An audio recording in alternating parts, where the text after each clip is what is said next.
So Leah and I pride ourselves on making practical purchase decisions. But there are times when we don't do that. That's what this video is gonna be all about. Hey team, welcome back to another Levi Save the World Hildebrand episode, the channel where we prove that you don't need to be a hero to save the planet. Today we are going to be talking about some of the more regrettable purchases that we have made over the last year. We just came out with a video talking about our best purchases of the last year, and a lot of folks are like, yeah, okay, that's great. What are the worst ones? If you were seeing this video first, consider going and watching that other video because it does give you some insight into some options that may be able to help you live a more sustainable life as well. But before we get right into it, I wanna thank you for being here. As you know, if you've been on this channel for a while, we're giving away 100% of all the AdSense revenue that we make from this channel. So that means that every like, every view, every comment, every share that you make as a part of this team goes to help save the planet. Easy to do, like, subscribe, amazing. Share it with the world. Hopping right into it with these shoes. These are a pair of shoes that I bought from Frank and Oak, which is a Canadian clothing company. They are a registered B Corporation. They have sustainable practices. These shoes are made with recycled polyester and they have cork soles. There's a bunch of reasons why I bought these, and the unfortunate truth is they are bad shoes. All the right materials, but not put together in a way that actually is sustainable. Unfortunately, they are so uncomfortable to wear that I rarely put them on. Except for photo shoots. You literally put them on so we can go outside, I can take a photo of you, and then you immediately take them off. I think a big part of this comes down to something that my dad has always told me, and that is what, Leah? If you're at the burger joint, get the burger. If you're at a burger place and they're like, hey, we also do wonton soup, don't get the wonton soup. If a company specializes in making shoes, they're probably going to make better shoes than a company that happens to have made a shoe on the side. Frank & Oak is a clothing company. And when I went to go and look up these shoes to get a bit more information for this video, I was surprised, but also kind of not surprised to see that they've discontinued all of their shoes. They no longer sell footwear on their website, and it's probably because they're just not very good at it. I've talked about this a lot on this channel. I will take a high quality, durable, repairable product over one that is not any of those things, that has a bunch of third-party certifications, and this is a perfect proof of that point. Okay, you're up next. Okay. I bought this pink cardigan. I don't normally even wear pink, but I thought, I'm a professional lady now. I can have a lot, it's a very long cardigan. See how long this thing is? It's very long. It's a very long cardigan. But I was shopping with my sister and she was buying something, and there's something about being in the store when someone else is buying something. You're like, I also want to buy something. This is absolutely fast fashion. And you know what? I should have known based on that label. Popular 21.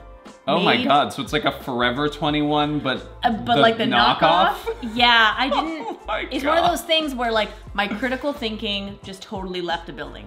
I was like, this is nice, this looks good with my outfit. I have a PhD now, I should look like a professional woman. I think that's something that a lot of people fall into as well, is the idea that you have a new job or you're moving to a new place, and that warrants a new outfit. You're trying to like reinvent yourself, and by buying something you get that little high from buying that thing, but then almost immediately afterwards I put it on and went out for dinner and was like, oh.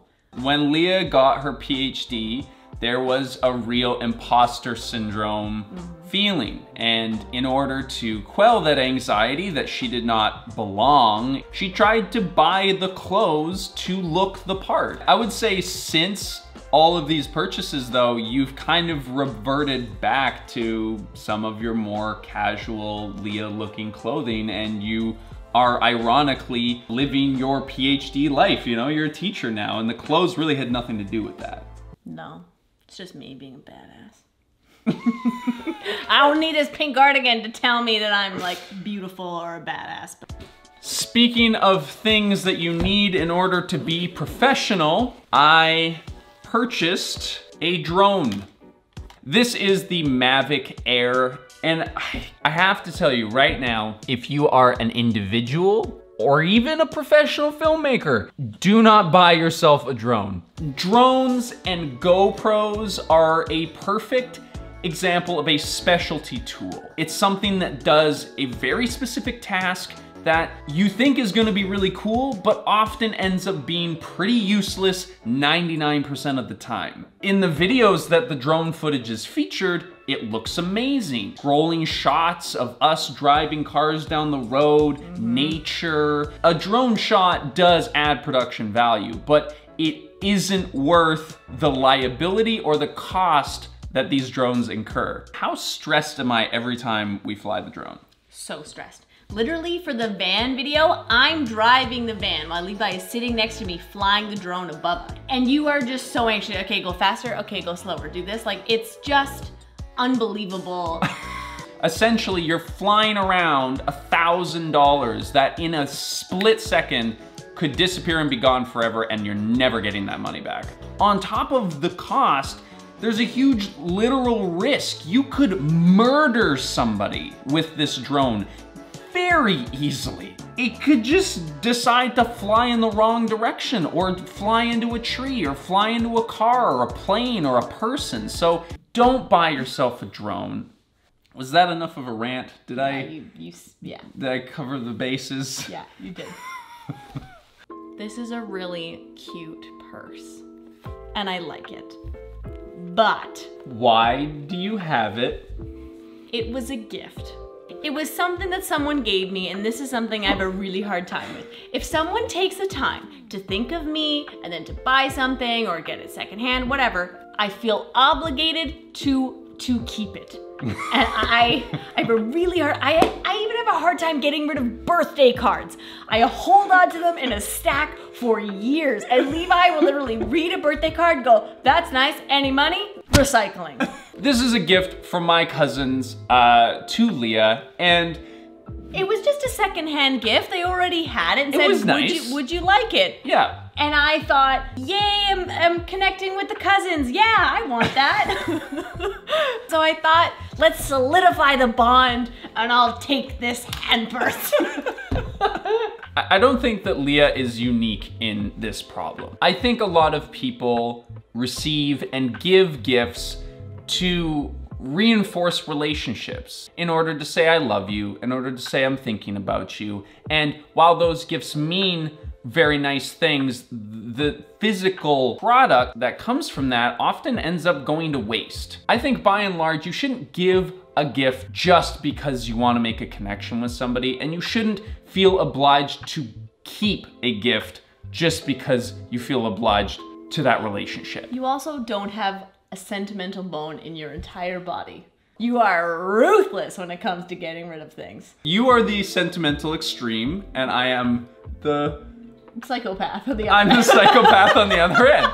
And this is me just reminding those more sentimental people that it's okay to get rid of things that we don't need or like. Maybe I'll gift it to someone else who wants to feel that they're close to me. That's right, you can just keep giving the guilt on to the next person. I'll pass it on. Does someone really want this? Now, our final regrettable purchase of the last year is also the largest purchase that we've made in the last year, really in the history of our relationship. As you may know, if you follow this channel, we bought a 2007 Honda Element. Named Earl. Named Earl. And when it comes to the pandemic, it was an option that we chose because we could sleep in the back and travel around, because we're not going anywhere soon, baby. I don't think that buying a car was a regrettable purchase. I don't even think that the particular style of car that we bought was a regrettable purchase.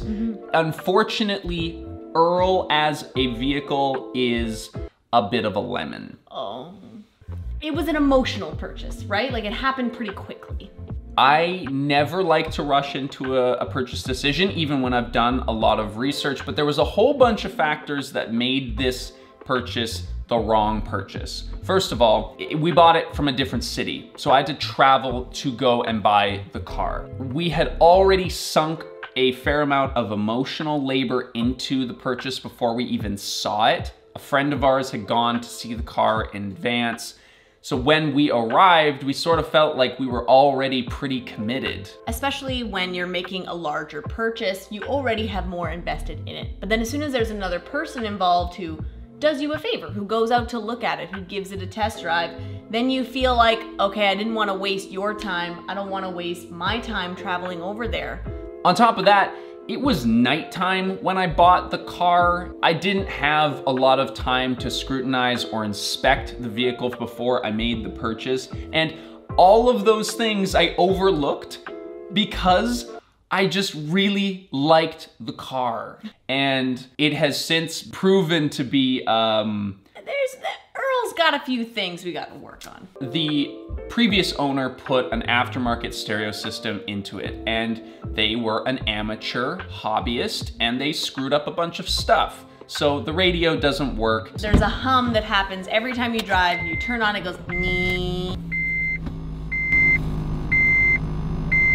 On top of this, the check engine light went on this week, and we've already put a fair amount of money into doing some basic repair and upgrades to him. So we're just every day realizing more and more that the decision that we made was an impulse one and an emotional one, and that is never a good way to spend $9,000. And this is something that I never really talk about on this channel, but I think is really important, and that's the whole concept of buyer's regret, or buyer's remorse, and the anxiety that we feel around purchase decisions.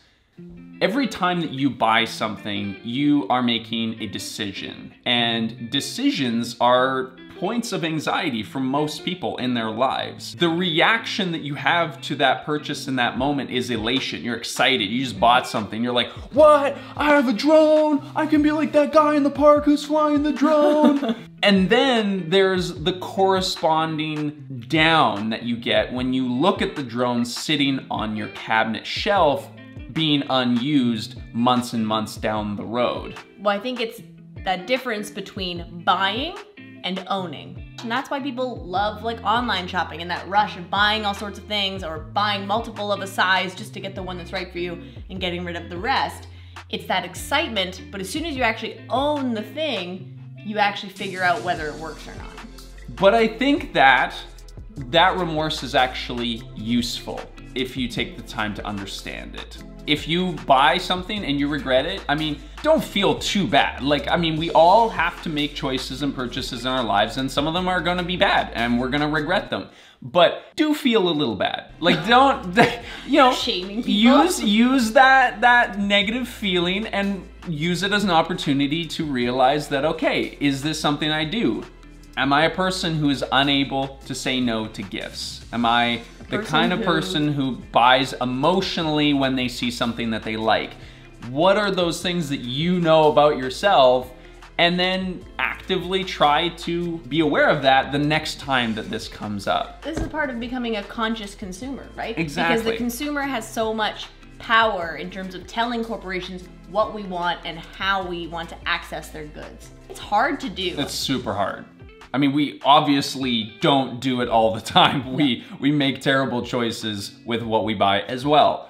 But if you are interested in making some sound purchase decisions, our best purchases video is live. You can see it through the link in the description. And you can see a bunch of other affiliate links to products that we enjoy and that we don't regret buying down there as well. Another thing that you will not regret doing is joining Patreon. We are doing some giveaways, we do a monthly secret podcast, and some of those favorite purchases that we have, we're trying to pass those on to you because these are things that are actually making our lives better, and they're better for us and for the planet. But regardless of what you are doing with your purchase decisions this year, I want to thank you for watching today's video. And if you are subscribed to this channel, which you very much should be, then we will see you in the next one. Bye. Bye.